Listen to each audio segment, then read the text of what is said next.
구윤철 경제부총리가 주식 양도세 대주주 기준을 현행 50억 원으로 유지한다고 밝혔습니다. 과세 정상화와 자본시장 활성화 사이에서 고민했다고 설명했습니다. 한미 관세 협상 후속 협의가 진행 중인 가운데 여한구 통상교섭본부장이 오늘 미국으로 향합니다. 김정관 산업부 장관이 미 상무부 장관과 만나고 귀국한 뒤 하루 만에 이뤄지는 방미입니다. 배경훈 과기부 장관이 반복되는 통신사 침해 사고에 대해 근본 대책을 찾겠다고 밝혔습니다. 과학기술 인공지능 장관회의를 주재하겠다는 계획도 공개했습니다. 민생회복 소비 쿠폰 2차 지급을 앞두고 스미싱 범죄가 기승을 부릴 것으로 전망됩니다. 정부는 URL이 있는 쿠폰 안내 문자는 사기라고 설명했습니다. 여러분 안녕하십니까? 오늘 브리핑으로 문을 열겠습니다. 현장으로 가보겠습니다. 강의정 대변인입니다. 이재명 대통령은 오늘 오후 제1차 핵심 규제 합리화 전략회의를 주재합니다. 핵심 규제 합리화 전략회의는 새 정부 출범 후 신설된 민관합동 회의 플랫폼입니다. 그동안 산업이나 민생 현장에서는 오랫동안 해결이 절실했지만 첨예한 갈등이나 이견이 복잡하게 얽힌 규제가 많았습니다. 핵심 규제 합리화 전략회의는 신산업의 발목을 잡는 거미줄 규제를 과감하게 해소하기 위해 신설됐습니다. 오늘 1차 회의를 시작으로 생생한 현장의 목소리를 바탕으로 학계와 전문가, 관계 부처들이 힘을 모아 합리적인 해결 방안을 모색하겠습니다. 첫 회의인 오늘은 청년 세대 일자리와 우리 경제의 미래를 책임질 데이터와 자율주행, 로봇 등 신산업의 성장을 가로막는 핵심 규제에 대해 논의합니다. 스타트업을 비롯한 기업 대표와 학계 전문가, 기획재정부 장관 등 관계부처 장차관 60여 명이 참석합니다. 주요 의제 소개합니다. 먼저 AI 3대 강국을 위한 데이터 활용 규제 합리화 전략입니다.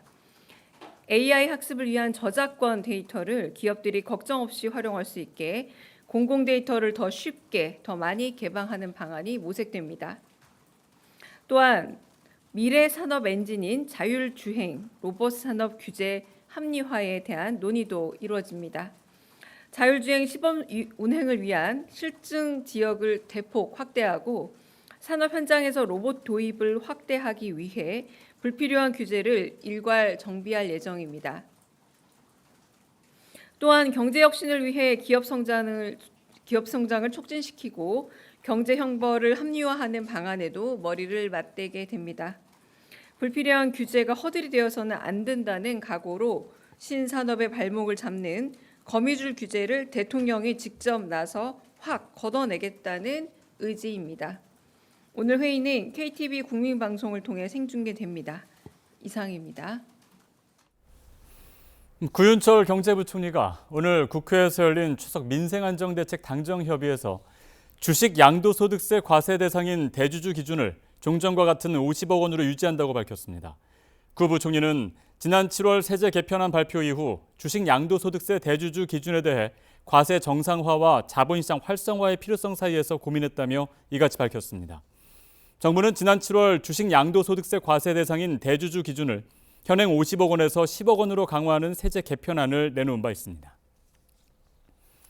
미국 국무부 고위 당국자가 대규모 한국인 구금 사태와 관련해 유감을 표했습니다.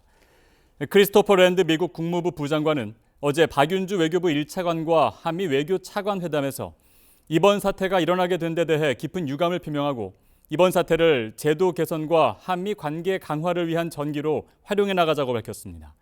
특히 도널드 트럼프 대통령도 이 문제에 높은 관심을 갖고 있는 만큼 귀국자들이 미국에 재입국할 경우 어떤 불이익도 없을 것이며 향후 유사 사태도 발생하지 않도록 노력할 것이라고 강조했습니다. 박 차관은 국내 기업 근로자들이 부당하게 미국 내 구금시설에서 감내해야 했던 불편한 처우와 근로자들뿐만 아니라 국민이 이번 사태로 깊은 충격을 받은 것에 유감을 표하고 실질적인 재방 방지와 제도 개선 조치를 취해야 한다고 강조했습니다. 여한구 통상교섭본부장이 관세협상 후속 협의를 위해 오늘 오전 미국으로 출국합니다. 김정관 산업부 장관이 하워드 러트닉 미 상무장관과 면담을 마치고 귀국한 뒤 하루 만입니다. 여 본부장은 미국 워싱턴 DC에서 제이미슨 그리어 미국 무역대표부 대표 등 미국 통상당국 관계자 등을 만나 관세 협상 후속 협의를 진행할 것으로 알려졌습니다. 배경은 과학기술정보통신부 장관이 반복되는 통신사 침해 사고에 대해 태스크포스 팀을 구성하는 등 근본 대책을 찾겠다고 밝혔습니다. 과학기술 인공지능 장관회의를 신설해 과학기술과 AI를 선도하는 부처로 자리매김하겠다고 밝혔습니다. 김유리 기자가 보도합니다. 배경훈 과학기술정보통신부 장관이 취임 후 열린 첫 기자간담회에서 반복되는 통신사 사이버 침해 사고에 대해 빠른 대응책을 고민해 해결책을 찾겠다고 밝혔습니다. 최근 잇따르는 사이버 침해 사고로 국민 우려가 높아지는 데 따른 겁니다. 배 장관은 AI 대전환 시대에 앞서 반드시 해결해야 하는 문제가 해킹 이슈라고 말했습니다. AI를 악용한 해킹 기술이 발전하는 상황에서 근본적인 대책을 세워야 한다며 정보보호 태스크포스 팀을 꾸려 최대한 대응해 볼 것이라고 덧붙였습니다. 이날 간담회에서 배 장관은 AI 3대 강국으로의 도약도 강조했습니다. AI를 통해 2030년까지 성장 잠재력 3% 회복에 기여하겠다는 구상입니다. 인프라 구축을 위해 5년 내로 그래픽 처리 장치 GPU 20만 장을 구축하는 방안도 수립 중이라고 밝혔습니다. 또 AI 반도체 육성 전략을 마련하는 한편 AI 기본법 규제는 최소 1년 이상 유예하기로 했습니다. 배 장관은 R&D 정책에 대해선 관련 예산 삭감을 막고 투자가 지속될 수 있는 법적 기반을 만들 계획이라고 전했습니다. 특히 R&D 예산 편성권 강화도 필요하다며 기술 전문가들이 충분히 검토할 수 있는 구조가 돼야 한다고 설명했습니다.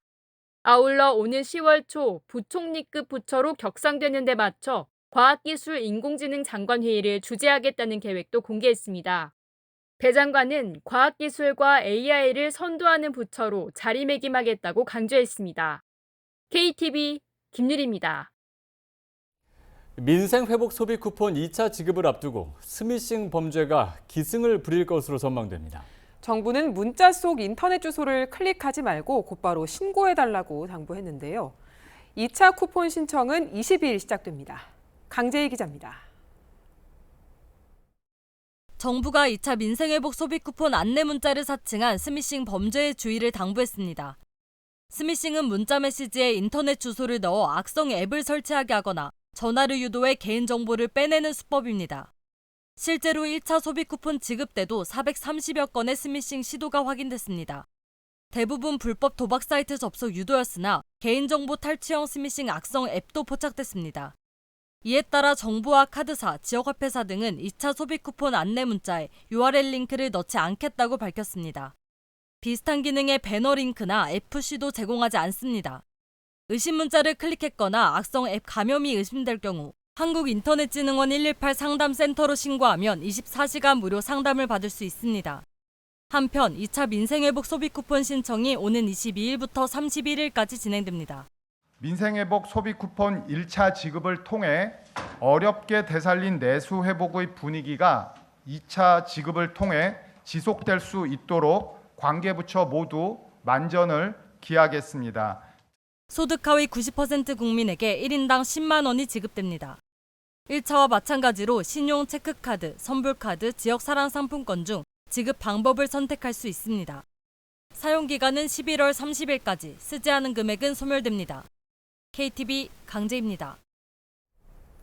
정부가 전국의 종합건설업체와 하도급 업체들을 대상으로 현장 감독을 실시한 결과 63곳이 법을 어긴 것으로 드러났습니다. 임금체불과 산업안전 위반 등 300건에 가까운 위반 사항이 적발됐습니다. 이리나 기자가 보도합니다. 고용노동부가 10곳의 종합건설업체와 이들 현장을 시공하는 하도급 업체 등 69곳에 대한 현장 근로감독 결과를 발표했습니다.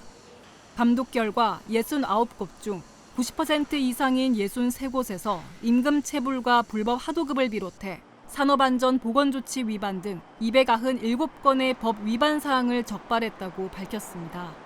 특히 절반에 달하는 34곳에서 39억여 원의 임금 체불이 드러났는데 이 중 한 곳은 근로자의 3분의 1 이상이 체불을 겪고 있고 6억 원 넘게 지급하지 않았습니다. 고용노동부는 해당 업체의 체불 임금 청산 가능성이 낮다고 보고 즉시 범죄인지 절차를 밟기로 했습니다. 나머지 26곳에 33억 3천만 원에 달하는 체불액은 감독 과정에서 즉시 청산하도록 하고 7곳에 대해서는 청산 지도 후 시정 조치를 진행 중이라고 설명했습니다. 체불 행위를 반복하는 사업주는 체불 정보가 신용정보기관에 제공되어 대출, 이자율 심사 및 신용카드 발급 등의 영향을 받습니다. 산업안전보건 분야에서는 25곳에서 위반 사실이 적발됐습니다. 이 중 2개 사업장은 크레인으로 화물 인양 중 근로자의 출입 통제를 하지 않거나 차량계 건설기계에 대한 유도자를 배치하지 않는 등 필수 안전조치를 어겨 사법 처리할 방침입니다. 나머지 24곳에 대해서는 과태료 1억 1,752만 원을 부과했습니다. 이외에도 무자격자에게 일괄 하도급을 맡긴 불법 하도급도 한 건 적발돼 관할 지자체에 통보됐습니다. 아울러 근로계약서를 쓰지 않거나 임금 명세서를 주지 않고 성희롱 예방 교육을 하지 않는 등 기초 노동질서 위반 사례도 다수 적발됐습니다. 고용노동부는 건설업의 임금 체불과 산업재해를 반드시 뿌리 뽑을 수 있도록 위법 사항에 대해서는 이유를 불문하고 엄단할 것이라고 강조했습니다. KTV 이리나입니다. 네, 조금 전 브리핑 전해드렸는데요. 대통령실 브리핑이 또 열렸습니다. 현장으로 가보겠습니다. 제가 아까 말씀드린 부분에 대해서 부분적인 부분을 대법원장 사퇴 요구에 대해서 그 발언의 앞뒤 맥락을 자른 채 브리핑 취지를 오독한 것에 대해서 좀 다시 설명을 드리고자 하는데요. 아까 제가 말씀드린 얘기를 다시 한번 일단 읽어드리면 아직 저희가 특별한 입장이 있는 것은 아니지만이라고 입장 정리했습니다. 다시 아까 보시면 되고요. 그리고 다시 한번 말씀을 드리자면 이 이야기는 선출된 권력과 임명된 권력에 대한 이 얘기를 다시 한번 제가 원칙적으로 설명을 하는 부분으로 보시면 됩니다. 국회에서 어떤 수기와 논의를 통해서 헌법 정신과 국민의 뜻을 반영하고자 한다면 가장 우선시 되는 국민의 선출 권력이라고 할 수 있고, 그래서 시대적 국민적 요구가 있다면 임명된 권한은 그 요구에 대한 개연성과 이유에 대해서 돌이켜볼 필요가 있지 않겠느냐라는 게 상권 분립과 선출된 권력을 임명된 권력이 존중해야 된다는 점에서 가장 근본적으로 돌이켜볼 필요가 있다. 임명된 권력은 그 부분에 대해서 얘기를 한 것이지, 이 부분은 제가 다시 말씀드립니다. 아직 저희가 특별한 입장이 있는 것은 아니다가 질문에 대한 답이 1차적으로 끝난 겁니다. 네, 그래서 그 부분에 하지만 그럼에도 불구하고 대통령께서 기자회견에서 말씀하신 부분처럼 선출된 권력에 대한 존중이 있어야 한다. 임명된 권력 역시도 선출된 권력에 의한 2차 권력 아니냐. 그러므로 선출된 권력의 얘기는 일단 귀담아 듣고 시대적 요구가 있다면 그 부분에 대해서 왜 이런 요구가 있는지를 한번 돌아볼 임명된 권력으로서는 필요가 있다. 이런 요구가 나온 이거 이유에 대해서 이 부분에 대한 상권 분립과 선출된 권력에 대한 존중감, 여기에 대한 원칙적 공감이라고 표현을 한 거지, 질문에 대한 답을 이렇게 하시는 거는 발언의 앞뒤 맥락을 자른 채 브리핑 취지를 오독한 것입니다. 이에 정중히 정정 요청을 드리고요. 아예 이건 사실상 한국어의 앞뒤에 있어서 맥락을 다 배제한 채 한 부분만 떼어 쓴 것과 다름이 없습니다. 제가 발화자가 와서 다시 제 의사를 전달하고 아까 제가 말씀했던 내용이 남아 있습니다. 속기록을 보더라도 제 의사는 두 부분으로 잘려져 있습니다. 그 부분에 대해서 저희가 구체적 의견은 아직은 없다라는 게 첫 번째 질문에 대한 대답이고, 그러나 상권 분립에 있어서 선출된 권력이 어떤 의사에 대해서 표명을 한다면 임명 권력을 일단 한번 돌이켜 봐야 한다라는 측면에서 원칙적 공감이란 얘기입니다. 대통령이 말씀하신 그 부분에 대해서 제가 다시 한번 강조해서 표현한 부분이지, 본 사안과 연관해서 이 사안에 대해서 원칙적 공감한다는 건 오독이고 오보라는 걸 다시 한번 말씀드립니다. 네, 정정 부탁드립니다. 네, 강유정 대변인의 브리핑 함께 하셨는데요. 간단히 정리를 해드리면 오늘 오전에 그런 기사가 있었습니다. 여당의 대법원장 교체에 대한 내용에 대해서 대통령이 원칙적으로 공감한다라는 헤드라인이 있었는데 이 부분에 대해서 강유정 대변인이 그것이 아니고 여당의 그런 요청에 대해서 선출된 권력에 대한 존중에 대한 공감의 표현이다. 라는 부분, 이 부분이 정확히 잘못된 부분이고 오보였다라는 것을 지금 강유정 대변인이 브리핑을 통해 발표를 했습니다. 자, 계속해서 뉴스 전해드리겠습니다. 저축에게 정부가 기여금을 적립해주는 청년 미래 적금이 내년 6월 출시될 예정입니다. 정부는 저축에서 발생하는 이자 소득에 대해서도 비과세 혜택을 적용합니다. 김경우 기자입니다. 저축 청년에게 정부가 기여금을 지원해 목돈 마련을 돕는 청년 미래 적금. 기존 청년 도약 계좌와 비교해 만기 부담을 5년에서 3년으로 줄였습니다. 가입자가 3년 동안 매월 50만 원씩 저축하면 정부가 납입액의 6%를 기여금으로 적립해줍니다. 중소기업 취업 청년은 지원율이 인상됩니다.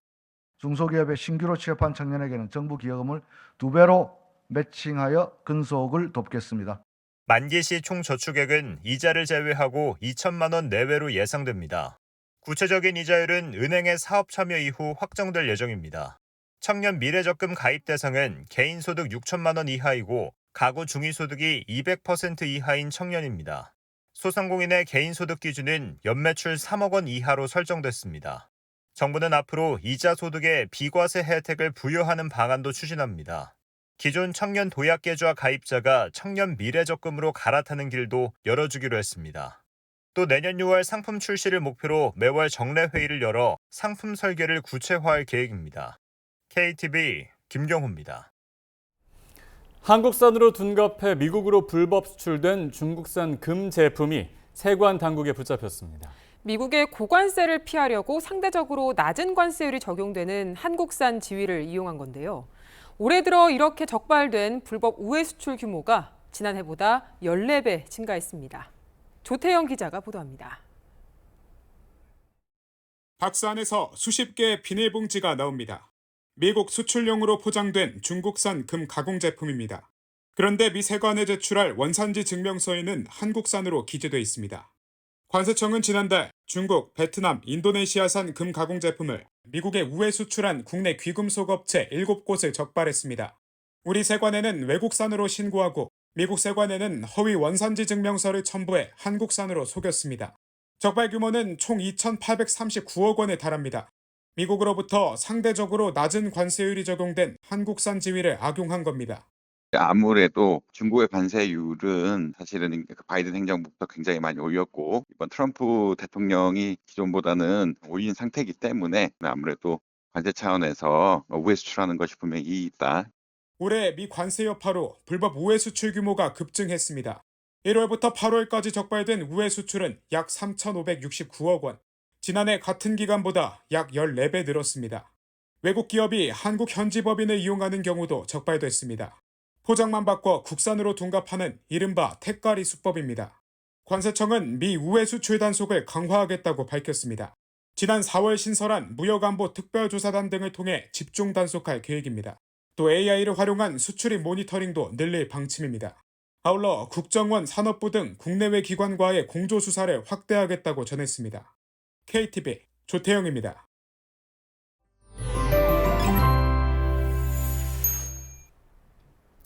아침에는 선선하지만 낮에는 늦더위가 이어지고 있습니다. 오늘도 낮 동안 30도 안팎의 더위가 예상되는데요. 제주에 이어 전남과 경남 곳곳에는 폭염주의보가 내려졌습니다. 내일 대부분 지역에 소나기가 내리겠고 늦은 밤부터는 수도권 등 중부지방에 비가 시작되겠는데요. 수요일에는 전국에 비가 내리면서 더위도 꺾이겠습니다. 금요일에는 서울의 낮 기온이 25도를 밑돌면서 한층 더 선선해지겠습니다. 오늘 중부지방의 하늘은 대체로 맑겠지만 남부지방과 제주도는 흐리겠습니다. 밤까지 전남과 경남, 제주에는 5에서 60mm의 비가 내리겠습니다.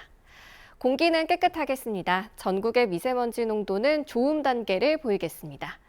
오늘 낮 최고 기온은 서울과 대전 30도, 강릉과 대구, 부산은 31도가 예상됩니다. 비는 수요일 밤에 대부분 그치겠지만 강원 동해안 지역은 목요일 오전까지 이어지겠습니다. 날씨였습니다.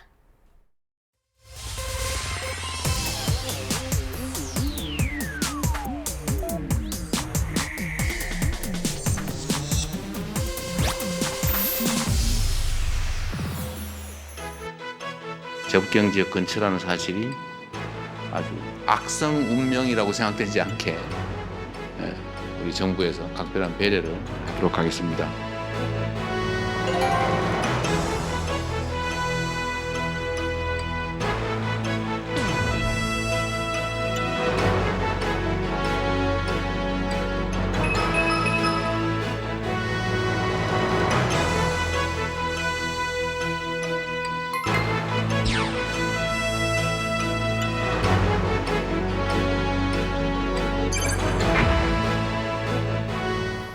이재명 대통령이 강원에서 지역 주민들과 타운홀 미팅을 했습니다.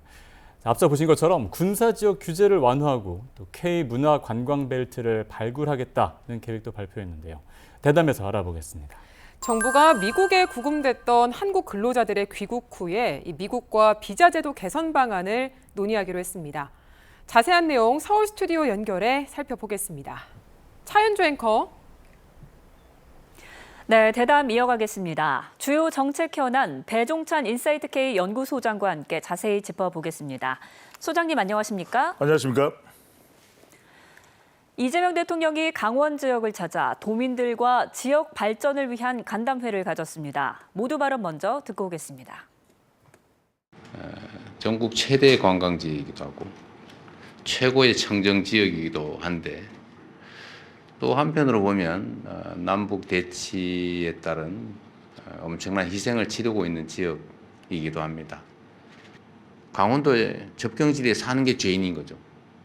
얼마나 억울했겠어요? 누가 뭐 거기서 태어나고 싶었답니까? 휴전선이 하필 왜 거기다 그어진 거예요? 특별한 희생을 치르는 지역이나 집단, 사람들에 대해서는 우리 공동체가 그로 인해서 얻는 편익, 이익이라고 하는 게 있잖아요. 편익의 일부를 떼서 채워줘야죠. 전보, 누구도 어떤 지역도 특별히 억울하지 않게 그런 세상을 만들어보자. 네, 이재명 대통령의 메시지는 분명한 것 같습니다. 국토 균형 발전, 억울한 사람이 없도록 규제를 과감히 풀어야 한다라는 건데 규제 해제에 속도를 내게 될까요? 그렇죠. 어떤 지역이든 불이익이 없어야 된다. 이 점이 강조되고 있습니다. 이재명 대통령은 강원도에서 4번째 타운홀 미팅을 가졌습니다. 접경지역 주민들의 희생에 대해서는 특별한 보상이 있어야 된다. 왜 다른 지역보다 불이익을 당하고 있다면 그건 안 될 일이다라는 점을 설명을 하는 것인데요.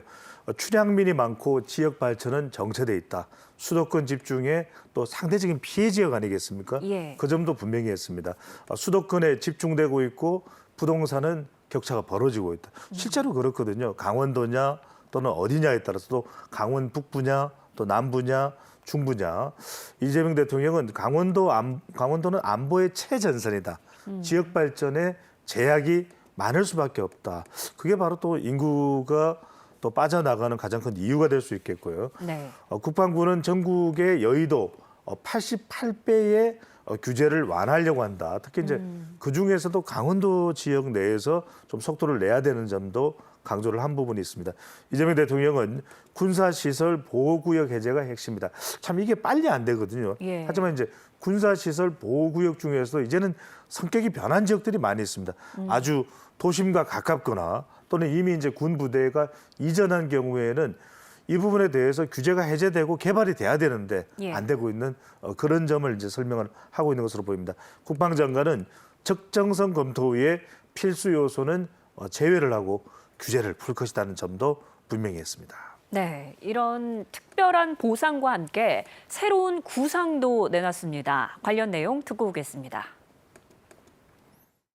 강원도는 우리나라에서 인구가 가장 많은 수도권 바로 옆에 붙어 있습니다. 평화 문화 관광 벨트를 만들어 보면 어떨까요? 아마 전 세계 그 어느 곳에서도 경험하기 어려운 강원도만이 가지고 있는 멋진 관광 상품들이 만들어질 것입니다. 강원도와 지자체, 문체부 간의 정기 협의체를 만들어서요. 새로운 사업들을 아주 공격적으로 발굴을 해나가겠습니다. 강원도민들의 제일 관심사가 아까 서울 강릉 KTX 증편하는 건 말씀드렸죠. 올해 안에 4편 늘리는 건 확실히 안 하겠다 이렇게 말씀드렸고요.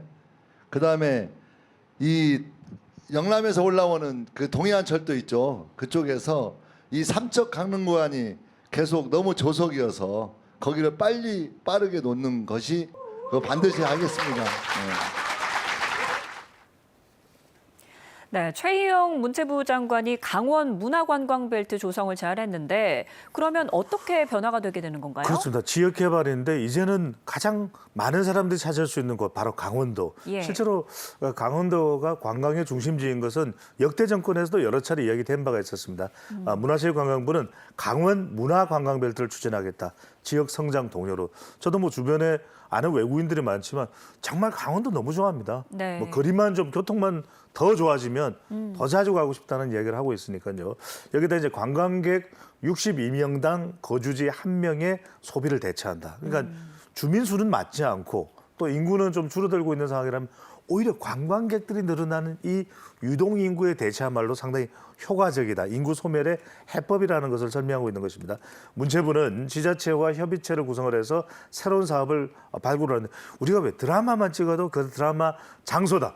그러면 많은 사람들이 또 찾아갑니다. 강원도 하면 우리 양양도 있죠.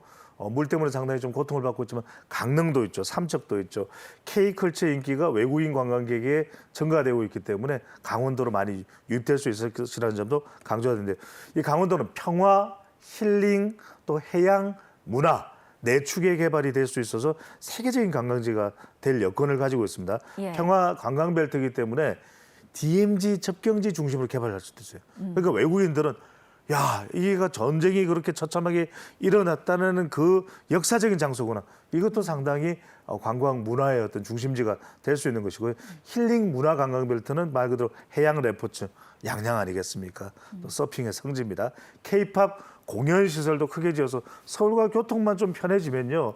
이걸 김인덕 국토교통부 장관도 이야기했지만 훨씬 더 많은 인구가 또 관광객들이 유입될 것으로 보입니다. 맞습니다. 말씀하신 것처럼 교통만 좋으면 더 자주 가고 싶은 게 바로 강원도인데 KTX 증편 이야기도 나왔는데 신속하게 추진될까요? 그렇습니다. 이게 이 강원도를 사랑하고 강원도를 좋아하시는 분들은 알겠지만 차가 잘 빠질 때는 잘 빠지는데 영동고속도로 밀려도 너무 밀립니다. 네, 네. 그래서 이 철도가 중요한데 강원 지역 접근성을 확보하기 위해서 국토부는 관광 지역 내의 연계를 위한 교통망을 확충할 것이다.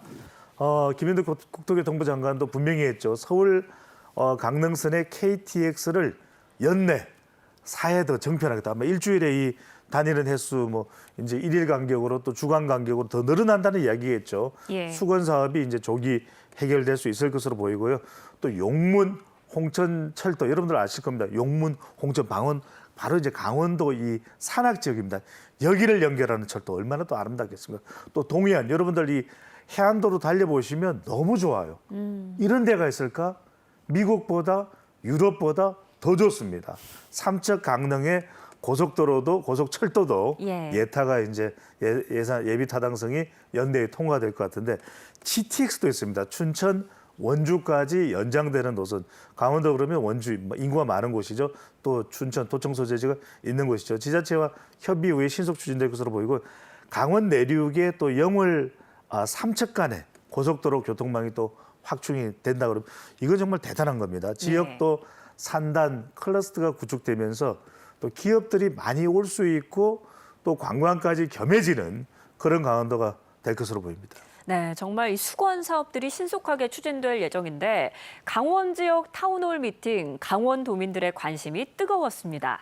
참석한 도민들의 목소리 듣고 오겠습니다.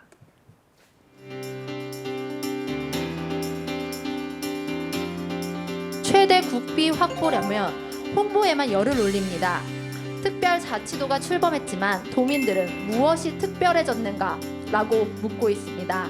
안전장치를 만들어가면서 지방정부, 자치정부들의 권한은 최대한 확대하고 자율성도 높여가도록 하겠습니다.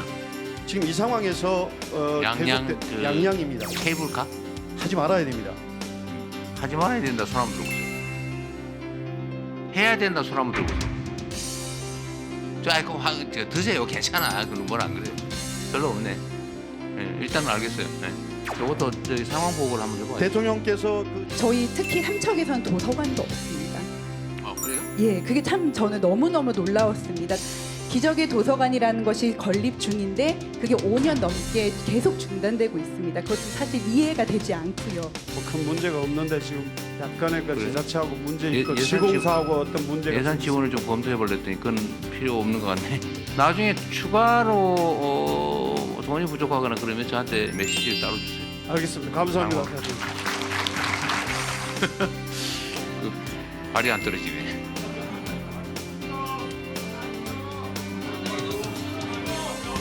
강원도를 자주 와야 되겠네요. 하실 말씀이 너무 많은 것 같네 보니까.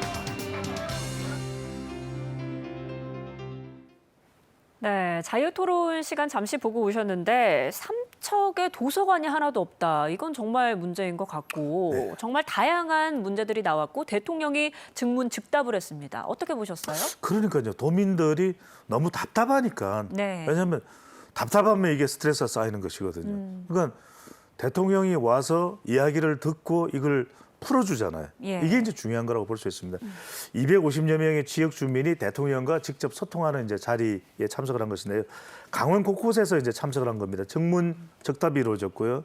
뭐 유적 보존, 또 케이블카, 또 도서관 이야기, 또 강원 타운홀에서는 민원이 쏟아졌습니다. 오색 케이블카 사업 중단 요청에 대해서는 뭐 양양 지역이죠. 현장 투표도 좀 이제 손을 들어보세요. 예. 반대하는 사람들이 많군요. 그럼 한번 좀 검토를 해보겠습니다. 이렇게 또 즉석에서 좀 또 답을 얻을 수 있는 예. 그런 것도 가능했고요. 삼척 도서관 사업 이건 저도 이해가 잘 안 되네요. 지방의회 담당자에게 이제 현황 질문을 한 것인데 왜 이게 안 만들어지고 있나? 오랫동안 5년이 지금 정체돼 있다, 중단되고 있다. 말이 안 되는 것이고요. 예. 예산 문제인가 했더니 아마 시공사와 관련된 문제인 것 같은데 이 부분도 좀 해소가 돼야 될 것 같고요. 지방대학 약화 부분도 지적이 됐습니다. 그러니까 서울에 있는 대학들이 좀 내려올 수 없느냐 지방으로. 이건 참 쉽지 않은 일이니까요. 오히려 이제 이재명 대통령은 지방 거점 대학을 집중 지원하겠다. 또 이제 강원도는 남북권 발전에 이제 필요성이 제기되겠다. 저 남부 쪽에 그러니까 원주보다도 더 밑쪽에. 그래서 이 부분도 이재명 대통령은 좀 검토해봐라는 이야기가 있었고요. 그러니까 현장에서의 질문도 있었지만 사실 이것만으로 충분하지 않을 겁니다. 발길이 안 떨어진다. 아쉽다. 이재명 대통령은 200건이 넘는 지금 서면 질문도 와 있는 상태거든요. 강원도 지역에. 예. 이 부분도 검토 중에 있다고 합니다. 예, 타운홀 미팅 중에 김진태 강원지사가 발언을 요청했는데 이를 거절한 걸 두고 조금 일부에서 논란이 있었던 것 같아요. 대통령실이 여기에 대해서 설명을 했죠? 그렇죠. 근데 이제 타운홀 미팅이라는 것은 오롯이 대통령과 국민의 자리입니다. 그렇기 때문에 꼭 필요한 질문이 있으면 그리고 실제 또 발언을 안 한 건 아니고요. 근데 이제 중간에 뭔가를 자꾸 설명하려고 들면은 뭐 한도 끝도 없는 것이거든요. 네. 강원 타운홀 미팅에 700여 명의 도민의 또 온라인 또 질문들도 있었습니다. 250여 명은 또 현장에 참석을 했고요. 13명 질문에 대통령이 적답을 했습니다. 이재명 대통령은 200여 건의 서면 질문도 이제 아까 검토하고 있다는 말씀을 드렸는데 그래서 이제 결국은 이것이 대통령이 얼마 시간이 없어요. 지금 또 아쉽다는 이야기가 나오는데 지자체장의 발언권 요청에 이건 도민들과 좀 대화를 나눠야 된다. 그 부분에 대해서도 이재명 대통령은 설명을 했습니다. 이재명 대통령은 전국 17개 시도지사 간담회를 이제 마치는 셈인데 그러면 후속 조치가 중요합니다. 어떻게든 또 후속 조치가 이루어져야 이 부분이 그냥 만나서 이야기 나누는 것만 끝나지 않고 문제가 해결되는 것이거든요. 국민과 소통을 하겠다라는 것은 이재명 대통령은 대통령의 철학이고 국민 주권 정부의 원칙이라는 점도 재차 강조를 했습니다. 네, 사실 도민들이 대통령을 만나는 건 정말 쉽지 않은 일이잖아요. 그 취지를 감안한 조치였다라는 설명이었고요.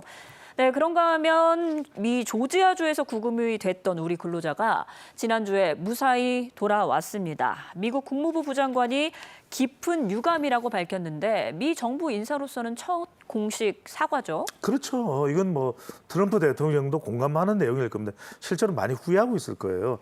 미국 국무부 부장관은 서울에서 이제 한미 외교 차관 회담에 이제 참석을 했습니다. 미국에서는 이제 부장관이라고 표현을 하니까요. 외교차관은 구금 사태에 강한 유감을 표명했고 근로자와 국민이 모두 충격을 입다. 우리 국민들이 유가족이 아니라 가족들이 놀란 겁니다. 예. 그러니까 이 근로자의 가족들이 깜짝 놀랄 정도로 이제 일이 벌어졌던 것이고 미국 국무부 장관은 깊은 유감이다. 트럼프 대통령도 높은 관심을 가지고 있다. 이렇게 설명을 했고 귀국 근로자가 재입국 시에 어떠한 불이익도 없을 것이다. 우리가 이 부분을 상당히 염려하는 겁니다. 기업에서는 또 능력을 가지고 있고 숙련된 이 근로자를 보내야 되는 것이고 그렇다면 재입국을 못하게 한다. 이건 또 큰일이 날 수가 있는 부분이니까요. 자, 미국에서는 앞서 이제 차윤정크 말씀대로 사과로 좀 태도를 바꾼 모습도 볼 수 있습니다. 미국 언론도 비판의 목소리가 확산되고 있습니다. 외국인 투자가 더 미국으로 못 들어오게 만드는 그런 어처구니 없는 또 해프닝이었다라고 이제 지적을 하고 있고요.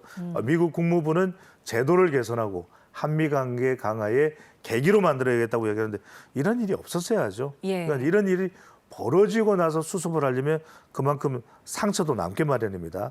비자 제도 개선에 협조하겠다 하는 이야기는 하고 있지만 입국했던 근로자의 한 인터뷰에도 나왔지만은 돌아갈 수 있을까라는 근로자의 불안감도 여전하거든요. 예. 이런 부분들을 좀 시원하게 해소시켜주는 것이 중요할 것으로 보입니다.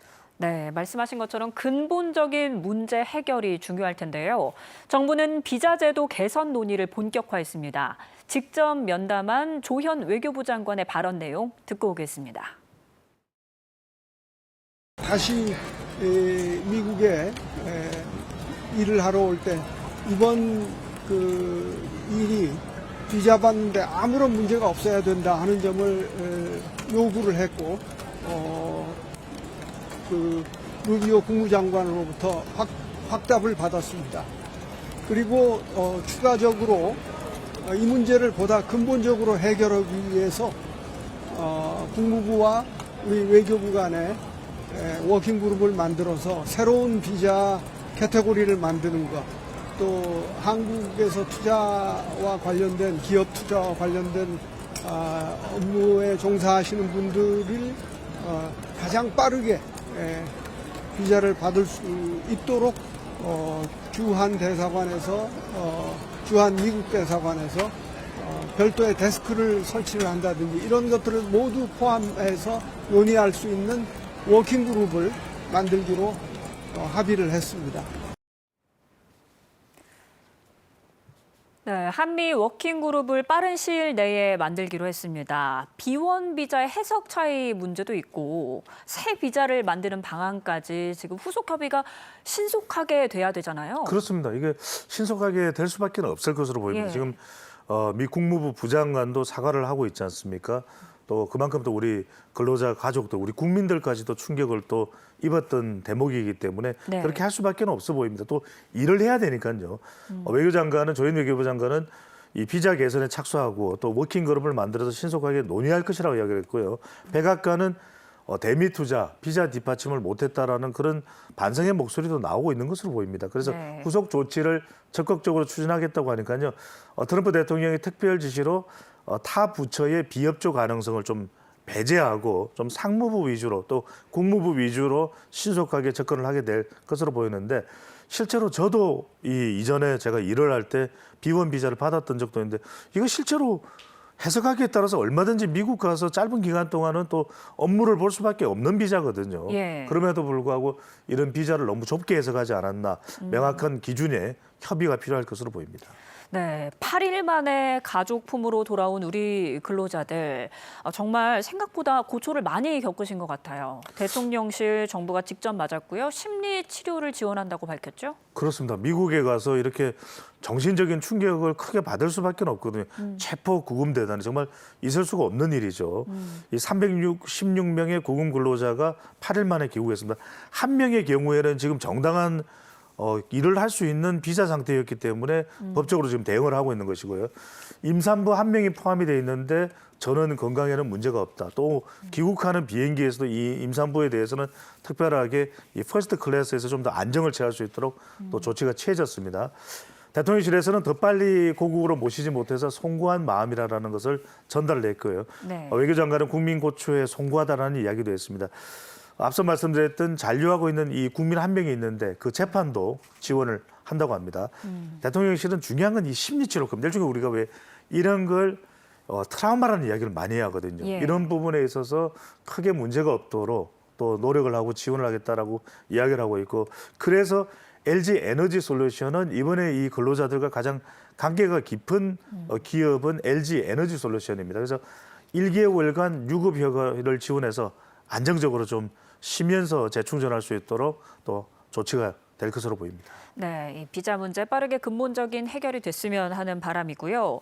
또 그런가 하면 정부가 2차 민생회복 소비 쿠폰 지급 계획을 발표를 했습니다. 오는 22일부터 지급이 시작되는데 설명해 주시죠. 그렇습니다. 2차 소비 쿠폰 이미 예고를 했던 부분입니다. 상위 10% 국민이 제공이 되는데 그 기준이 어떻게 되느냐 궁금할 거예요.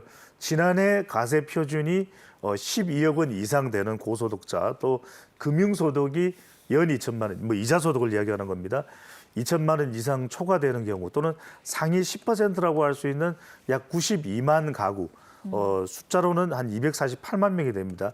지난 6월 달에 이제 건강보험료가 기준이 될 수 있는데 건강보험료 기준으로 이제 1인 가구 월 22만 원, 네. 높은 금액이죠. 또 4인 가구의 경우에는 월 51만 원 이하면 지급이 되고 또 초과가 되면은 지급이 이상이 되면은 초과가 되면은 지급이 안 되는 그런 상황이 되겠습니다.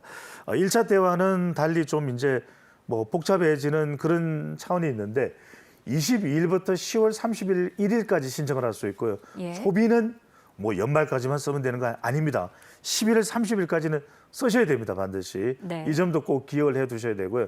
사용처는 확대가 됩니다. 군 장병은 부대 주변도 가능하고요. 읍면 지역의 하나로마트도 가능하고 로컬푸드 직매장, 또 지역의 생협, 생활협동조합도 가능합니다. 자, 좀 이제 복잡해진다고 하니까 여러분들이 궁금해질 수 있는데 안내 서비스가 마련되어 있습니다. 예. 지난번 1차 때도 제가 차인 중에 그렇게 말씀드렸지 않습니까? 다 가게에 표시가 되어 있을 것이다. 다 그랬던 거 기억나실 겁니다.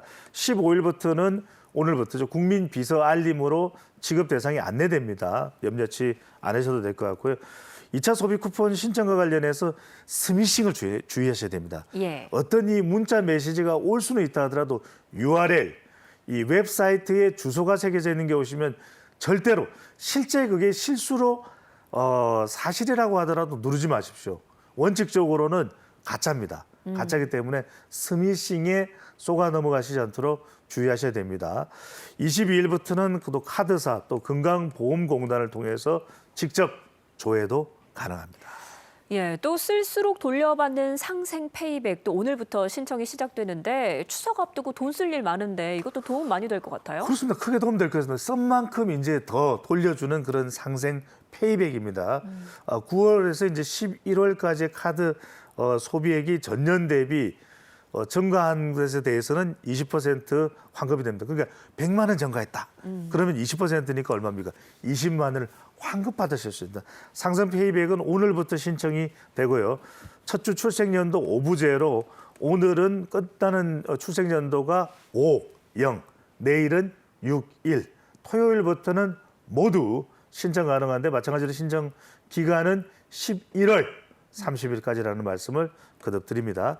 지난해 소비 실적을 이제 확인할 수 있는데 신청일로부터는 2일 후에 이제 지급이 되는 겁니다. 이게 앞서도 말씀드렸습니다만 전년 소득입니다. 전년 올해가 아니고요. 상생 페이백 누리집에서 이제 신청할 수 있고 1인당 최대 30만 원까지 환급이 됩니다. 10월 15일부터 순차 지급이 되고요. 디지털 온누리 상품으로 지급이 되기 때문에 전통시장, 동네 마트, 분식점, 미용실 등 사용 가능한데 무려 12만 7천 개 가맹점에서 사용이 가능하기 때문에 대부분의 소상공인과 관련된 그런 매장에서 다 이용 가능하다고 보시면 되기 때문에 그만큼 소상공인들의 이런 경기 회복에도 기대를 할 수 있겠습니다. 네, 경제 활력에 도움이 되기를 기대해 보겠습니다. 오늘 이야기 여기까지 듣겠습니다. 지금까지 배종찬 인사이트K 연구소장과 이야기 나눴습니다. 소장님 감사합니다. 고맙습니다.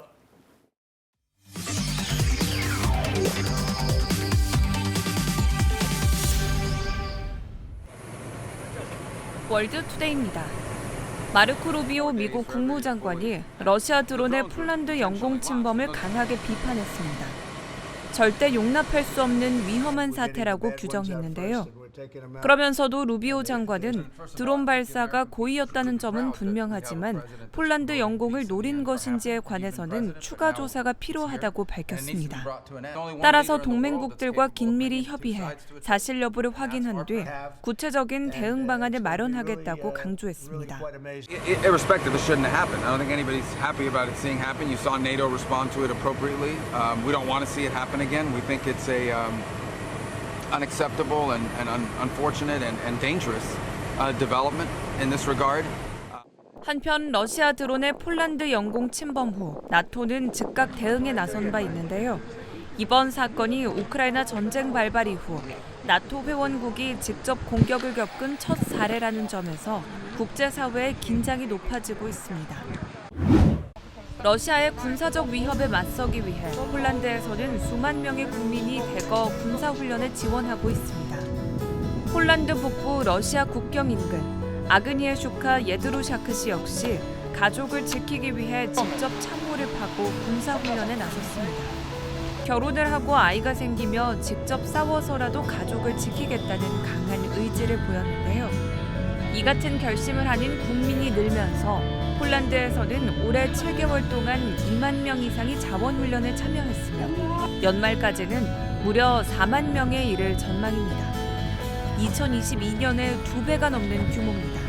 Marzeniu zawsze było wstąpić do wojska, ale jakoś jak byłam młodsza, bo ja tutaj już jestem troszeczkę starsza niż wszyscy uczestnicy, no to jakoś tak miałam może trochę strach, a potem przyszło małżeństwo. Mówię, że zrobiłabym wszystko, żeby moje dziecko było bezpieczne i na pewno stanęłabym do walki, żeby on był bezpieczny, a resztę żeby... No. 한편 폴란드는 우크라이나 전쟁 이후 국방비를 국내 총생산의 4.7%까지 끌어올리며 나토 회원국 중 최고 수준을 기록했습니다. 수십 명의 사망자를 낳은 시위가 진정되면서 네팔의 수도 카트만두에 일상이 돌아왔습니다.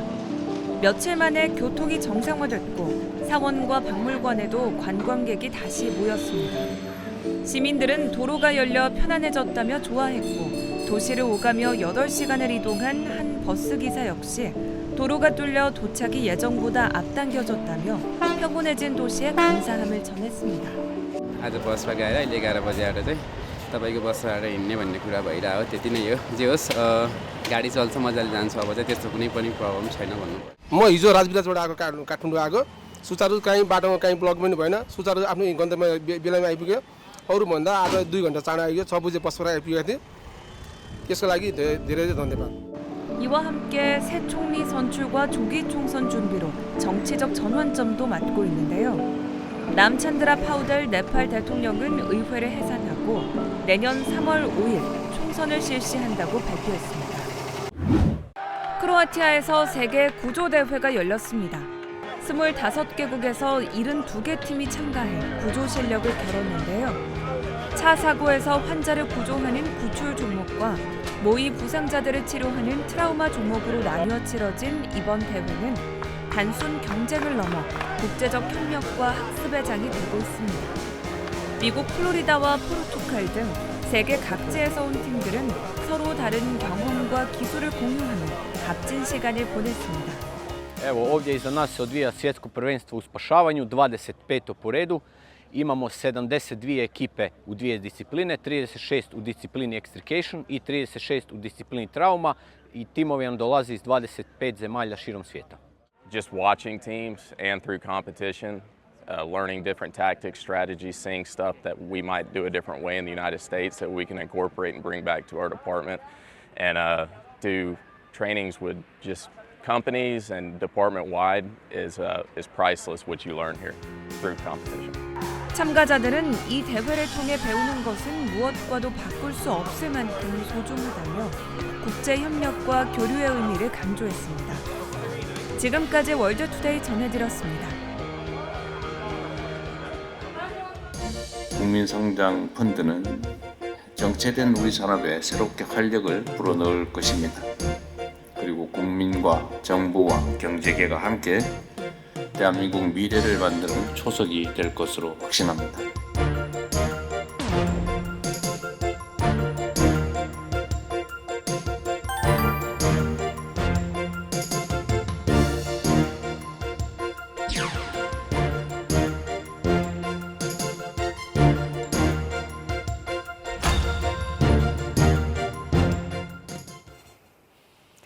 정부가 향후 5년간 150조 원 규모의 국민 성장 펀드를 조성하겠다고 발표했습니다.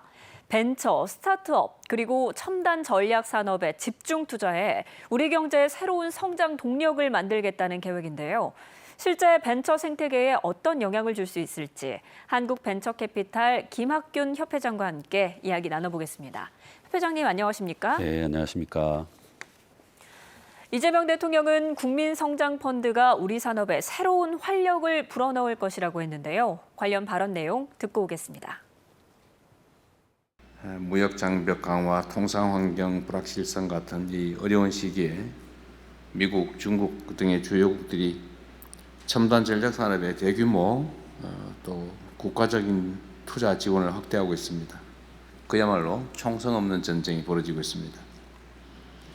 우리 대한민국은 몇 년간 지속됐던 그 저성장을 계속할 것이냐, 또 주력 산업의 경쟁력 하락으로 매우 어려운 지경이 됐는데 계속 이 상태를 방치할 것이냐, 아니면 새롭게 선진국으로 도약할 것이냐를 결정하는 중요한 분기점에 서 있습니다.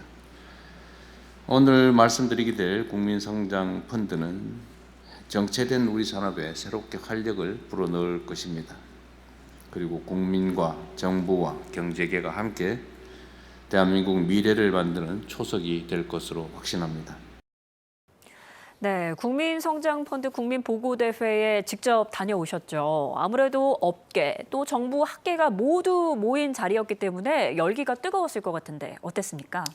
네, 뭐 방금 대통령 말씀도 들었습니다만 대통령을 비롯해서 주요 경제단체 단차장들 그리고 경제 부처 장관님들 다 오셨고 대기업, 벤처기업 그리고 각종 산업 전문가 또 금융지주 회장님들 그리고 또 국회의원님들 많이들 오셔가지고 150조의 국민성장펀드에 높은 관심을 보이셨습니다. 예. 저희 벤처캐피탈도 저를 비롯해서 주요 벤처캐피탈 대표들이 모두 참석을 하신 등 이 펀드에 매우 관심이 높은 상황입니다.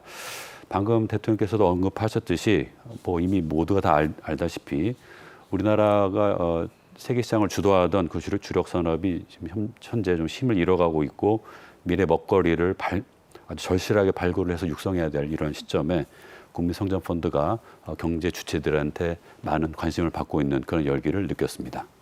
네.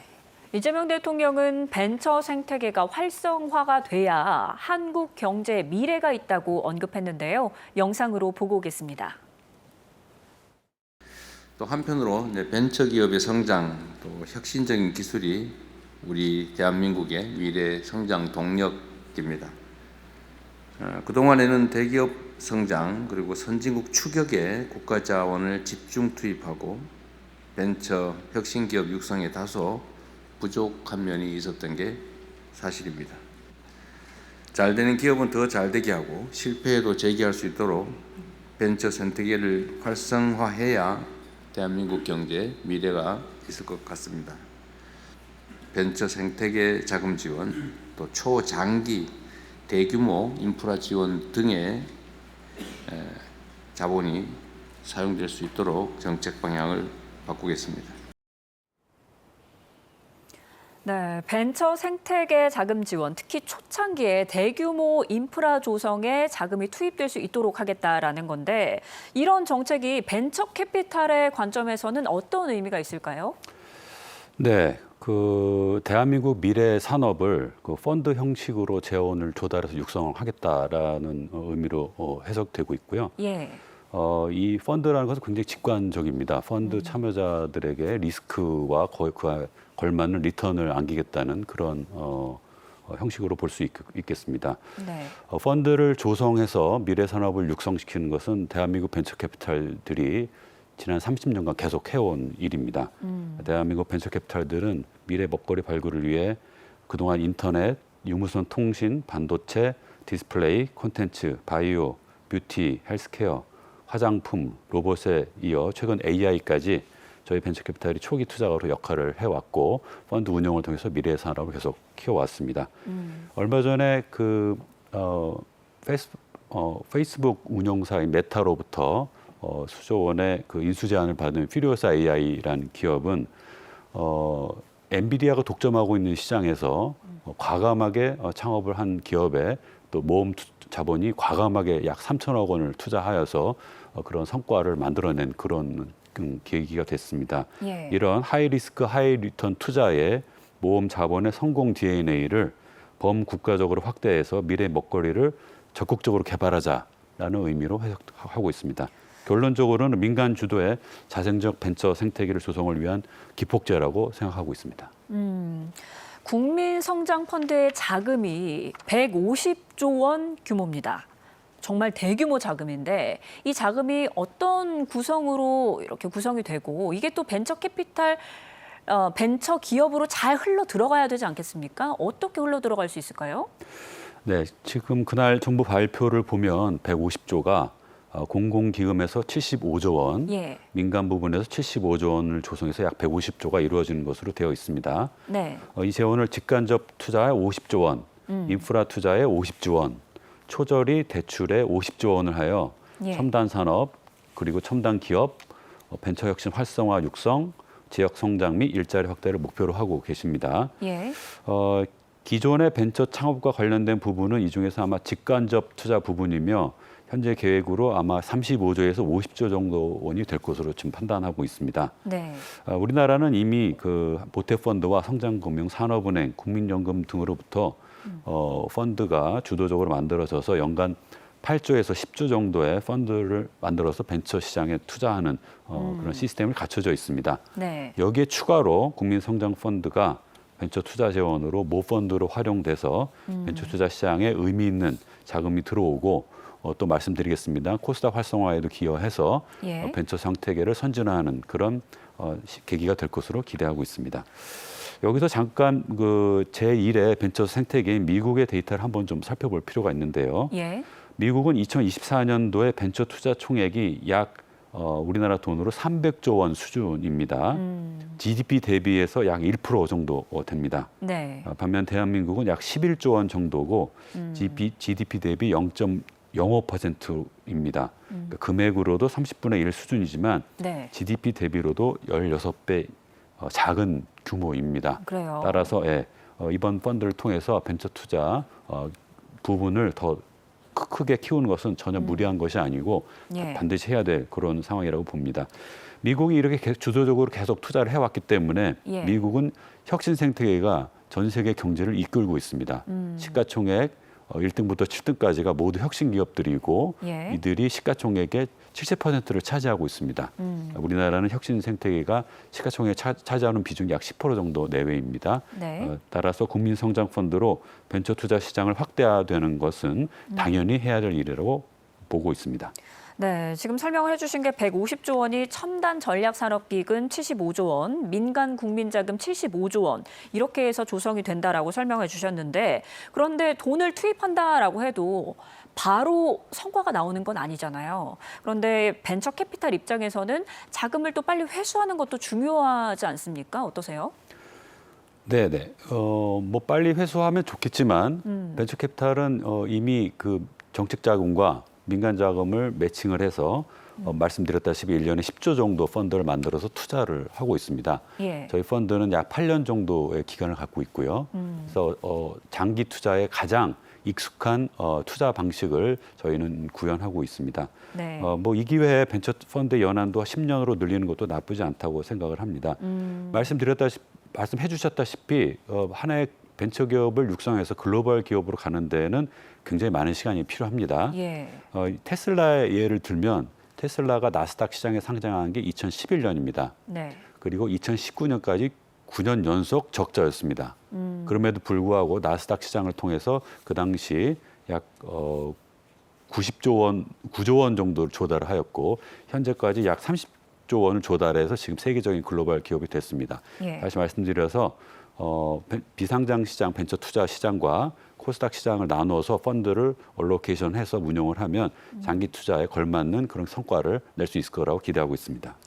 네, 또 국민 참여형 펀드 구상도 언급이 됐는데 사실 이 국민 자금이 직접 들어오는 구조라면 수익성에 민감할 수밖에 없지 않습니까? 그러면 벤처 캐피탈이 여기에서 어떤 역할을 맡을 수 있을 거라고 보십니까? 네, 중요한 질문이신 것 같습니다.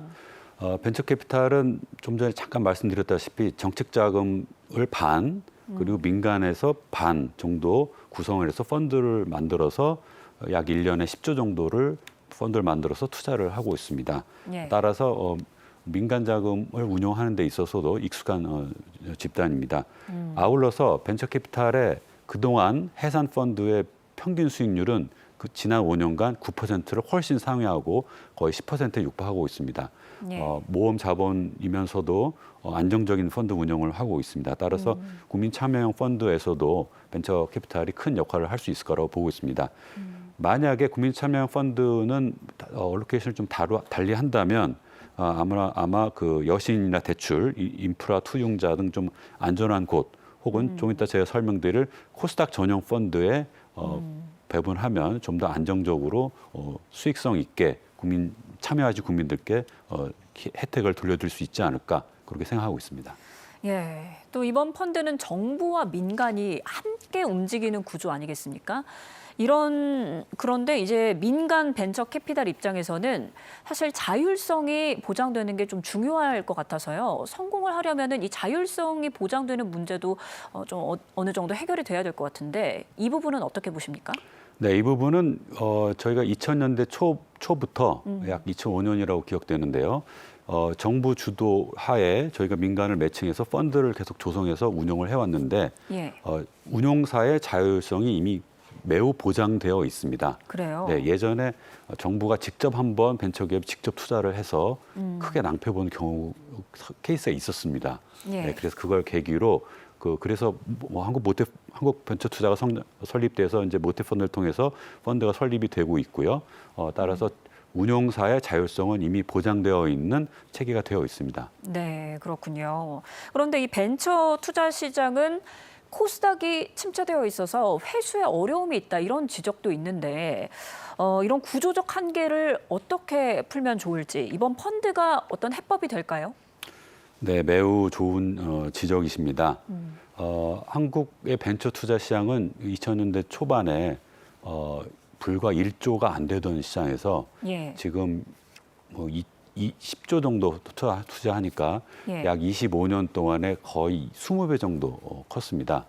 그러나 코스닥 시장을 통한 자금 조달은 IPO를 포함해서도 연간 4.5조 원으로 25년 전과 똑같습니다. 예. 네, 그래서 지금 벤처 투자 시장과 회수 시장의 밸런싱이 중요한 상황입니다. 네. 이럴 때 나스닥을 다시 한번 살펴볼 필요가 있습니다. 미국 나스닥은 뉴욕 증시와 별개의 기업으로 운영되고 있으며 나스닥과 뉴욕 증시의 시가총액은 비슷합니다. 네. 그리고 뉴욕 증시에서 나스닥으로 이전 상장하는 사례도 굉장히 많이 있습니다. 그리고 나스닥은 기관 투자가가 80%, 개인 투자가 20%로 이루어져 있는데 반해 코스닥은 지금 거래 비중으로 보면 95%가 개인 투자가로 이루어져 있습니다. 예. 따라서 장기적인 펀더멘털 투자가가 지금 없는 실정입니다. 예. 네, 이때는 벤처 정책의 범위를 코스닥 상장사까지 넓혀서 펀드를 운영할 필요가 있다고 보고요. 제일 중요한 것은 말씀드린 대로 코스닥에 나스닥과 같은 펀더멘털을 볼 줄 아는 장기 기관 투자가를 유입하는 방법이 제일 중요하다고 생각합니다. 그리고 나스닥과 같은 지배구조의 변화도 필요하다고 저는 생각을 합니다. 이를 통해서 벤처 정책이 선진화가 되고 국민 성장 펀드가 안전하면서도 수익성 있게 운영될 수 있는 방법이 바로 여기 있다고 저는 생각하고 있습니다. 네, 나스닥과 비교를 해주셨는데 그렇다면 협회장님 보시기에 지금 어떤 규제 혁신이 꼭 필요하다라고 짚으시는 게 있다면 어떤 게 있을까요? 네, 일단 그 모험 자본이라는 그 인식이 네. 조금 개선이 돼야 되지 않을까 생각합니다. 모험 자본이라면 하이 리스크를 의미하게 되는데 예. 원래는 하이 리스크는 하이 리턴을 동반하게 됩니다. 네, 그래서 저희가 개개인 기업에는 리스크를 지고 들어가지만 말씀드린 대로 펀드 전체는 연평균 9% 넘는 수익률을 계속 올리고 있습니다. 네. 네, 그래서 모험 자본은 위험하다는 그런 인식이 전환이 될 필요가 있습니다. 그래서 용어를 모험 투자라고 하지 말고 혁신 투자라고 바꾸는 게 어떨까라는 생각도 좀 하고 있고요. 예. 그에 아울러서 지금 RWA 규제가 좀 심각합니다.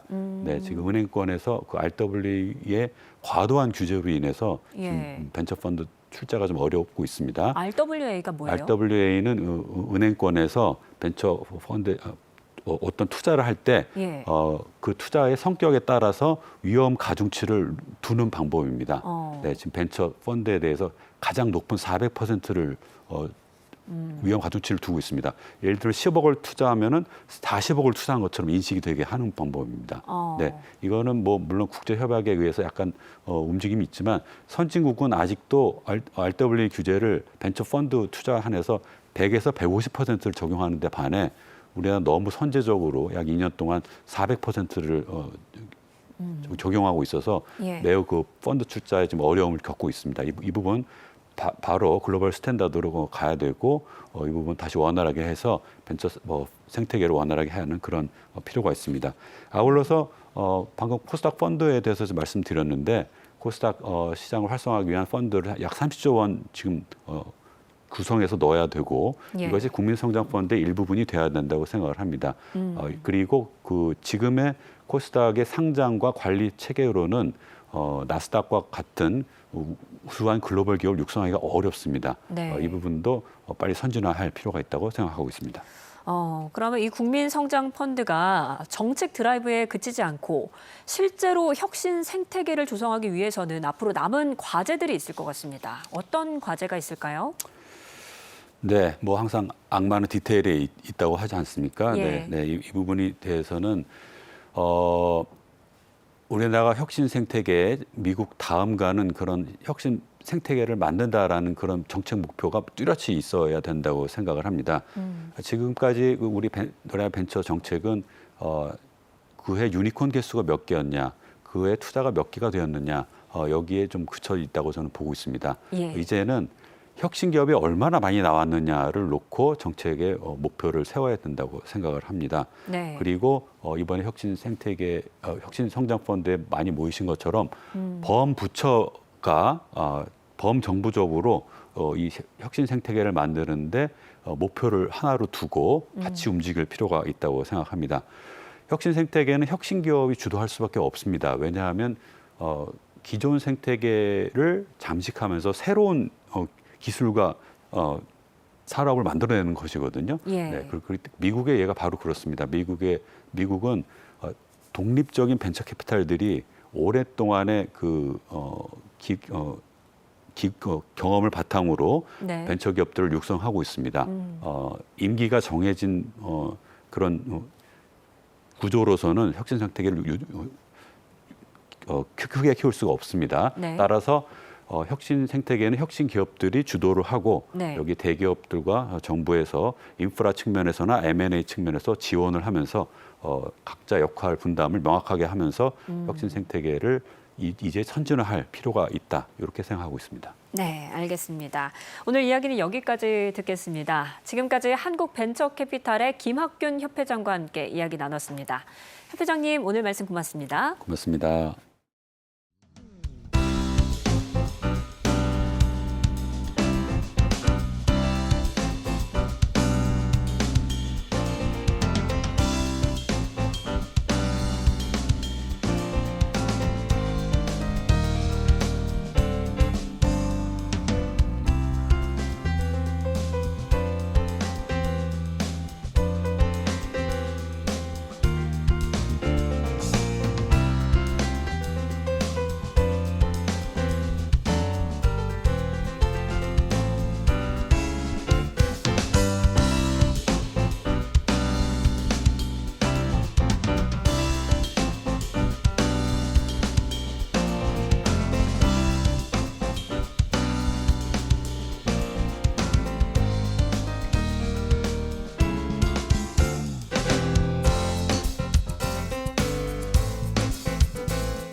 뉴스 전해드립니다. 구윤철 경제부총리가 오늘 국회에서 열린 추석 민생안정대책 당정협의에서 주식 양도소득세 과세 대상인 대주주 기준을 종전과 같은 50억 원으로 유지한다고 밝혔습니다. 구 부총리는 지난 7월 세제 개편안 발표 이후 주식 양도소득세 대주주 기준에 대해 과세 정상화와 자본시장 활성화의 필요성 사이에서 고민했다며 이같이 밝혔습니다. 정부는 지난 7월 주식 양도소득세 과세 대상인 대주주 기준을 현행 50억 원에서 10억 원으로 강화하는 세제 개편안을 내놓은 바 있습니다. 미국 국무부 고위 당국자가 대규모 한국인 구금 사태와 관련해 유감을 표했습니다. 크리스토퍼 랜드 미국 국무부 부장관은 어제 박윤주 외교부 1차관과 한미 외교 차관 회담에서 이번 사태가 일어나게 된 데 대해 깊은 유감을 표명하고 이번 사태를 제도 개선과 한미 관계 강화를 위한 전기로 활용해 나가자고 밝혔습니다. 특히 도널드 트럼프 대통령도 이 문제에 높은 관심을 갖고 있는 만큼 귀국자들이 미국에 재입국할 경우 어떤 불이익도 없을 것이며 향후 유사 사태도 발생하지 않도록 노력할 것이라고 강조했습니다. 박 차관은 국내 기업 근로자들이 부당하게 미국 내 구금시설에서 감내해야 했던 불편한 처우와 근로자들뿐만 아니라 국민이 이번 사태로 깊은 충격을 받은 것에 유감을 표하고 실질적인 재발 방지와 제도 개선 조치를 취한다고 강조했습니다. 여한구 통상교섭본부장이 관세 협상 후속 협의를 위해 오늘 오전 미국으로 출국합니다. 김정관 산업부 장관이 하워드 러트닉 미 상무장관과 면담을 마치고 귀국한 뒤 하루 만입니다. 여 본부장은 미국 워싱턴 DC에서 제이미슨 그리어 미국 무역대표부 대표 등 미국 통상당국 관계자 등을 만나 관세 협상 후속 협의를 진행할 것으로 알려졌습니다. 배경은 과학기술정보통신부 장관이 반복되는 통신사 침해 사고에 대해 태스크포스 팀을 구성하는 등 근본 대책을 찾겠다고 밝혔습니다. 과학기술 인공지능 장관회의를 신설해 과학기술과 AI를 선도하는 부처로 자리매김하겠다고 밝혔습니다. 김유리 기자가 보도합니다. 배경훈 과학기술정보통신부 장관이 취임 후 열린 첫 기자간담회에서 반복되는 통신사 사이버 침해 사고에 대해 빠른 대응책을 고민해 해결책을 찾겠다고 밝혔습니다. 최근 잇따르는 사이버 침해 사고로 국민 우려가 높아지는 데 따른 겁니다. 배 장관은 AI 대전환 시대에 앞서 반드시 해결해야 하는 문제가 해킹 이슈라고 말했습니다. AI를 악용한 해킹 기술이 발전하는 상황에서 근본적인 대책을 세워야 한다며 정보보호 태스크포스 팀을 꾸려 최대한 대응해 볼 것이라고 덧붙였습니다. 이날 간담회에서 배 장관은 AI 3대 강국으로의 도약도 강조했습니다. AI를 통해 2030년까지 성장 잠재력 3% 회복에 기여하겠다는 구상입니다. 인프라 구축을 위해 5년 내로 그래픽 처리 장치 GPU 20만 장을 구축하는 방안도 수립 중이라고 밝혔습니다. 또 AI 반도체 육성 전략을 마련하는 한편 AI 기본법 규제는 최소 1년 이상 유예하기로 했습니다. 배 장관은 R&D 정책에 대해선 관련 예산 삭감을 막고 투자가 지속될 수 있는 법적 기반을 만들 계획이라고 전했습니다. 특히 R&D 예산 편성권 강화도 필요하다며 기술 전문가들이 충분히 검토할 수 있는 구조가 돼야 한다고 설명했습니다. 아울러 오는 10월 초 부총리급 부처로 격상되는 데 맞춰 과학기술 인공지능 장관회의를 주재하겠다는 계획도 공개했습니다. 배 장관은 과학기술과 AI를 선도하는 부처로 자리매김하겠다고 강조했습니다. KTV 김유리입니다. 민생회복 소비 쿠폰 2차 지급을 앞두고 스미싱 범죄가 기승을 부릴 것으로 전망됩니다. 정부는 문자 속 인터넷 주소를 클릭하지 말고 곧바로 신고해달라고 당부했는데요. 2차 소비 쿠폰 신청은 20일 시작됩니다. 강재희 기자입니다. 정부가 2차 민생회복 소비 쿠폰 안내 문자를 사칭한 스미싱 범죄의 주의를 당부했습니다. 스미싱은 문자 메시지에 인터넷 주소를 넣어 악성 앱을 설치하게 하거나 전화를 유도해 개인정보를 빼내는 수법입니다. 실제로 1차 소비 쿠폰 지급 때도 430여 건의 스미싱 시도가 확인됐습니다. 대부분 불법 도박 사이트 접속 유도였으나 개인정보 탈취형 스미싱 악성 앱도 포착됐습니다. 이에 따라 정부와 카드사, 지역화폐사 등은 2차 소비 쿠폰 안내 문자에 URL 링크를 넣지 않겠다고 밝혔습니다. 비슷한 기능의 배너 링크나 FC도 제공하지 않습니다. 의심 문자를 클릭했거나 악성 앱 감염이 의심될 경우 한국인터넷진흥원 118 상담센터로 신고하면 24시간 무료 상담을 받을 수 있습니다. 한편 2차 민생회복 소비 쿠폰 신청이 오는 22일부터 31일까지 진행됩니다. 민생회복 소비 쿠폰 1차 지급을 통해 어렵게 되살린 내수 회복의 분위기가 2차 지급을 통해 지속될 수 있도록 관계부처 모두 만전을 기하겠습니다. 소득 하위 90% 국민에게 1인당 10만 원이 지급됩니다. 1차와 마찬가지로 신용 체크카드, 선불카드, 지역사랑 상품권 중 지급 방법을 선택할 수 있습니다. 사용기간은 11월 30일까지, 쓰지 않은 금액은 소멸됩니다. KTV 강재입니다. 정부가 전국의 종합건설업체와 하도급 업체들을 대상으로 현장 감독을 실시한 결과 63곳이 법을 어긴 것으로 드러났습니다. 임금체불과 산업안전 위반 등 300건에 가까운 위반 사항이 적발됐습니다. 이리나 기자의 보도입니다. 고용노동부가 10곳의 종합건설업체와 이들 현장을 시공하는 하도급 업체 등 69곳에 대한 현장 근로감독 결과를 발표했습니다. 감독 결과 69곳 중 90% 이상인 63곳에서 임금체불과 불법 하도급을 비롯해 산업안전보건조치 위반 등 297건의 법 위반 사항을 적발했다고 밝혔습니다. 특히 절반에 달하는 34곳에서 39억여 원의 임금체불이 드러났는데 이 중 한 곳은 근로자의 3분의 1 이상이 체불을 겪고 있고 6억 원 넘게 지급하지 않았습니다. 고용노동부는 해당 업체의 체불 임금 청산 가능성이 낮다고 보고 즉시 범죄인지 절차를 밟기로 했습니다. 나머지 26곳의 33억 3천만 원에 달하는 체불액은 감독 과정에서 즉시 청산하도록 하고 7곳에 대해서는 청산 지도 후 시정 조치를 진행 중이라고 설명했습니다. 체불 행위를 반복하는 사업주는 체불 정보가 신용정보기관에 제공되어 대출, 이자율 심사 및 신용카드 발급 등의 영향을 받습니다. 산업안전보건 분야에서는 25곳에서 위반 사실이 적발됐습니다. 이 중 2개 사업장은 크레인으로 화물 인양 중 근로자의 출입 통제를 하지 않거나 차량계 건설기계에 대한 유도자를 배치하지 않는 등 필수 안전조치를 어겨 사법 처리할 방침입니다. 나머지 24곳에 대해서는 과태료 1억 1,752만 원을 부과했습니다. 이외에도 무자격자에게 일괄 하도급을 맡긴 불법 하도급도 한 건 적발돼 관할 지자체에 통보됐습니다. 아울러 근로계약서를 쓰지 않거나 임금 명세서를 주지 않고 성희롱 예방교육을 하지 않는 등 기초 노동질서 위반 사례도 다수 적발됐습니다. 고용노동부는 건설업의 임금체불과 산업재해를 반드시 뿌리 뽑을 수 있도록 위법 사항에 대해서는 이유를 불문하고 엄단할 것이라고 강조했습니다.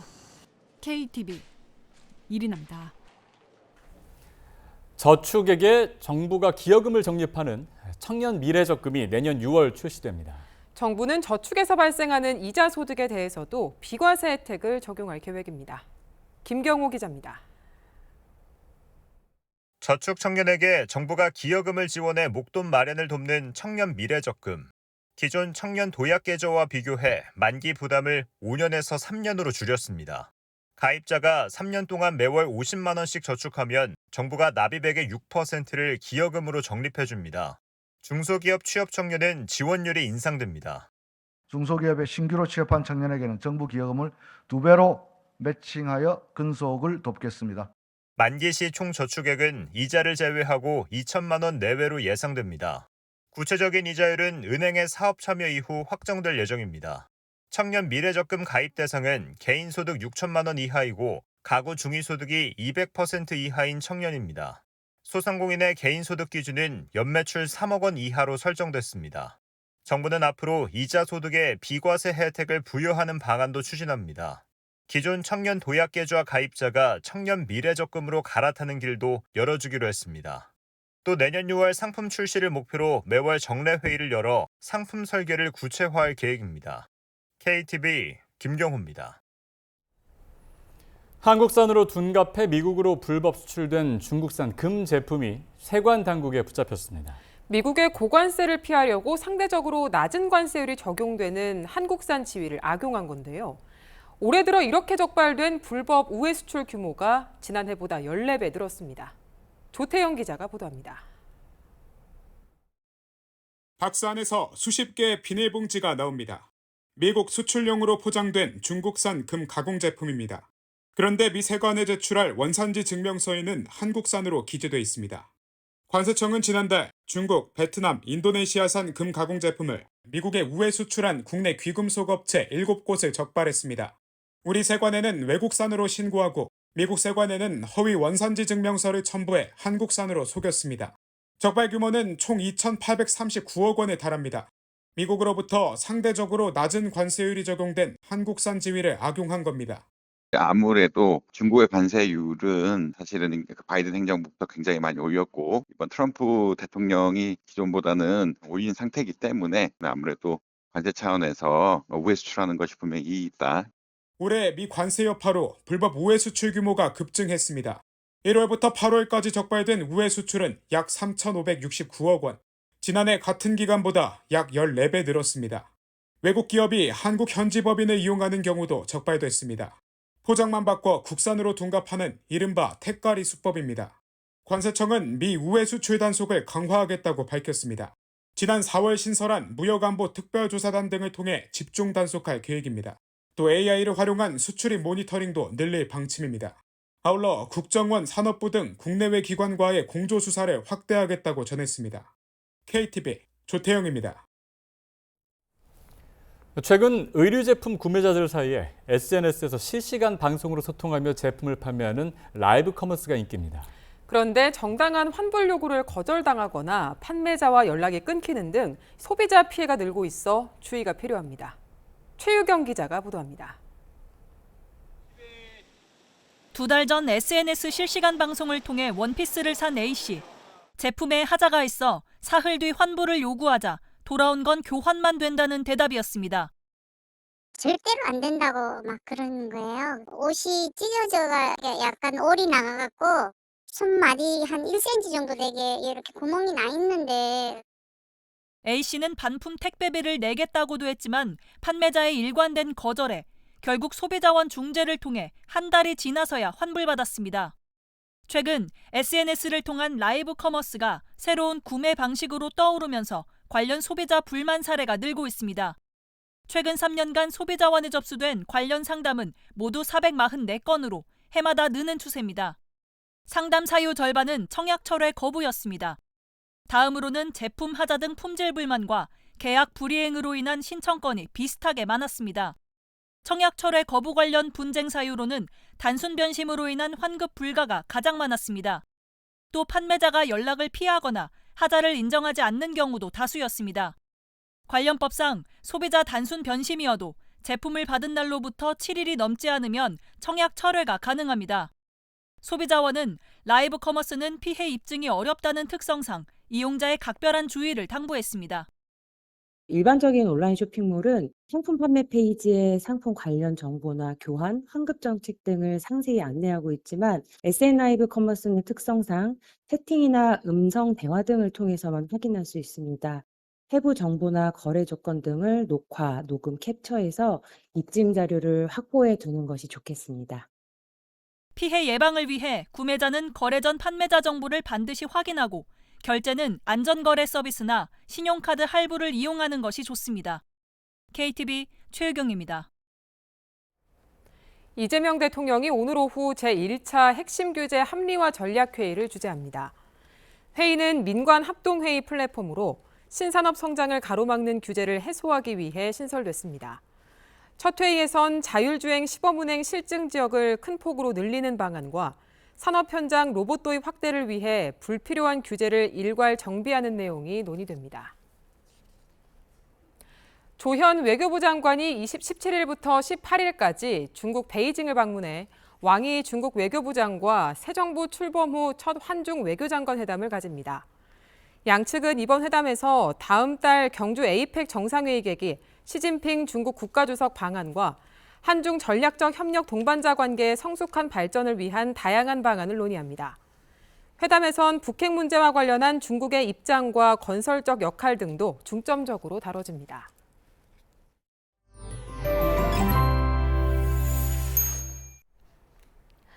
9월 중순으로 접어들었지만 여전히 늦더위가 이어지고 있습니다. 남부지방 곳곳에는 폭염주의보가 내려져 있는데요. 오늘도 대부분 지역의 낮 기온이 30도 안팎으로 오르며 여름처럼 덥겠습니다. 내일은 흐린 가운데 소나기가 내리겠고 늦은 밤부터는 수도권 등 중부지방에 비가 시작되겠는데요. 수요일에는 전국에 비가 내리면서 더위도 꺾이겠습니다. 금요일에는 서울의 낮 기온이 25도를 밑돌면서 한층 더 선선해지겠습니다. 오늘 중부지방의 하늘은 대체로 맑겠지만 남부지방과 제주도는 흐리겠습니다. 밤까지 전남과 경남, 제주에는 5에서 60mm의 비가 오락가락 내리겠습니다. 공기는 깨끗하겠습니다. 전국의 미세먼지 농도는 종일 좋음 수준을 보이겠습니다.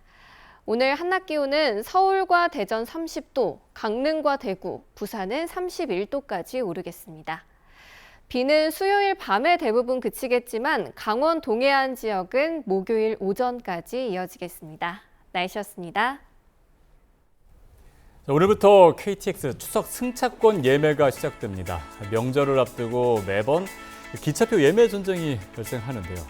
올해는 부적절한 과정을 통한 예매, 불법 승차에 대한 단속도 강화됩니다. 매크로 프로그램을 통한 대량 예매가 집중 단속 대상이고요. 또 승차권 없이 열차를 타면 벌금이 이전보다 2배나 늘어난다고 합니다. 규정 꼼꼼히 살펴보시고 예매하셔야겠습니다. 생방송 대한민국 1부 마칩니다. 저희는 내일 오전 9시에 다시 찾아뵙겠습니다. 시청해주신 여러분 고맙습니다.